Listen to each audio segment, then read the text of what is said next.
Good morning class sir. Subject है बच्चों आपका हिंदी रिमझिम। तो क्लास थर्ड आपका है आज हिंदी रिमझिम, और इसमें जो है हमने अभी तक पाठ पढ़ा पाठ 5 बहादुर बित्तो। तो सभी बच्चे जो हैं अपनी हिंदी की पुस्तक या बुक अपनी जो ओपन कर लीजिए, ठीक है ना।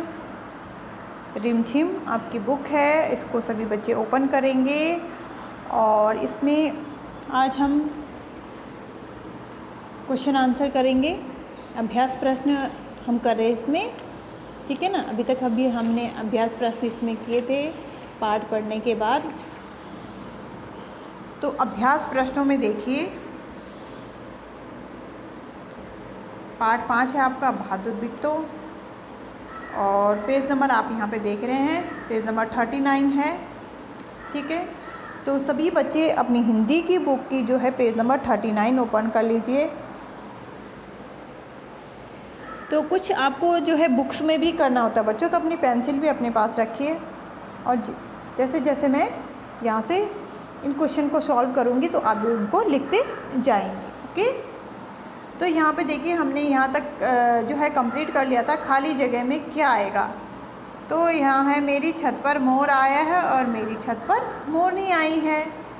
तो मोर मोरनी की तरह नीचे लिखे शब्दों के रूप बदलो। तो यहाँ पे हमने किया था, है ना, ये हमने कल यहाँ पे किया था, और आज हम आगे जाएंगे। मैं नहीं जाऊँगा। तो सभी बच्चे इसको ध्यान से देखें, अपनी पेंसिल ले लें। मैं नहीं जाऊँगा। शेर ने बित्तो को राक्षसी समझ लिया। वह खेत में नहीं जाना चाहता था, पर भेड़िए के समझाने पर वह राजी हो गया। सोचो, शेर और भेड़िए के बीच क्या बातचीत हुई होगी। जो शेर था, शेर ने बित्तो को क्या समझ लिया था? राक्षसी समझ लिया था। वो खेत में जाने को तैयार नहीं था, ठीक है, क्योंकि वो डर गया था। पर भेड़िए के समझाने पर वो राजी हो गया। भेड़िए ने उसको पता नहीं क्या उसको समझाया और वो खेत में जाने को तैयार हो गया। सोचो, शेर और भेड़िए की दोनों में आपस में क्या बातचीत हुई होगी। तो वैसे तो आपको खुद से ये करना था बच्चों। तो यहाँ पे है शेर, भेड़िए तुम क्यों हंस रहे हो? शेर ने भेड़िए को कहा, भेड़िए तुम क्यों हंस रहे हो? तो भेड़िया, महाराज वह तो बित्तो थी, बित्तो। फिर है शेर, नहीं वो सचमुच राक्षसी थी। शेर क्या करे, नहीं वो तो सचमुच राक्षसी थी, मैंने उसको खुद देखा है। भेड़िया, मैंने अपनी आंखों से देखा। महाराज वो बित्तो ही थी जिसे आपने गलती से राक्षसी समझ लिया था। शेर, तुम सच कह रहे हो। अब शेर क्या कर रहा है, उसकी बातों में मतलब दोनों के आपस में बातें हो रही है। तो शेर कह रहा, हाँ तुम सच कह रहे हो, वो तो क्या है, बित्तो ही है। भेड़िया, हाँ महाराज मैं सच कह रहा हूँ, आप मेरे साथ चलें, खेत में मेरे साथ चलो, वो कोई राक्षसी नहीं है। शेर, ठीक है, लेकिन तुम अपनी पूँछ मेरी पूँछ से बांध लो, ठीक है ना। शेर क्या कहता है भेड़िए को, तुम्हारी पूँछ और हम मेरी पूँछ क्या कर लेते, बांध देते हैं। अगर कुछ ऐसा हुआ तो दोनों एक साथ क्या करेंगे, भाग लेंगे वहाँ से। तो इसको आपने इसी तरीके से, जैसे मैंने यहाँ पे लिखा है, इसी तरीके से इसको पेंसिल से अपनी जो है बुक पे आप इसको लिखेंगे।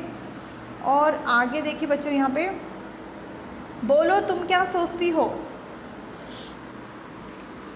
पेज नंबर 40 है। बोलो तुम क्या सोचती हो। भेड़िए ने शेर को भोले महाराज क्यों कहा? जो भेड़िया था, शेर ने उसको भोले महाराज क्यों कहा? क्या शेर सचमुच भोला था? और नेक्स्ट इसमें देखिए, शेर ने भेड़िए की पूँछ के साथ अपनी पूँछ क्यों बांधी? आपने पाठ में पढ़ा, दोनों के दोनों क्या करते हैं, अपनी पूँछ बांध के और चलते हैं खेत की तरफ। और नेक्स्ट जो क्वेश्चन है, क्या शेर फिर कभी बित्तो के खेत की तरफ गया होगा? हाँ तो क्यों, और नहीं तो क्यों? अगर गया होगा तो क्यों, और नहीं गया तो क्यों? और लास्ट में यहाँ पे है, बित्तो की हिम्मत तुम्हें कैसे लगी? अगर तुम बित्तो की जगह होती तो शेर से कैसे निपटती? तो यहाँ पे हमने इन प्रश्नों को सॉल्व किया बच्चों, तो ध्यान से आप इनको देखेंगे। बोलो तुम क्या सोचती हो। पहला था, भेड़े ने शेर को भोले महाराज कहा। क्या शेर सचमुच भोला था? शेर ने किसान की पत्नी को राक्षसी समझ लिया था, इसलिए भेड़े को शेर भोला लगा। वह भूल गया था कि मनुष्य की पत्नी राक्षसी नहीं हो सकती। नेक्स्ट है, शेर ने भेड़े की पूंछ के साथ अपनी पूंछ क्यों बांधी? तो बित्तों की बातों से शेर बहुत घबरा गया था, इसलिए उसने उसके डर से भेड़े के साथ अपनी पूंछ बांधी, जिससे कि भेड़िया उसे छोड़कर न जाए।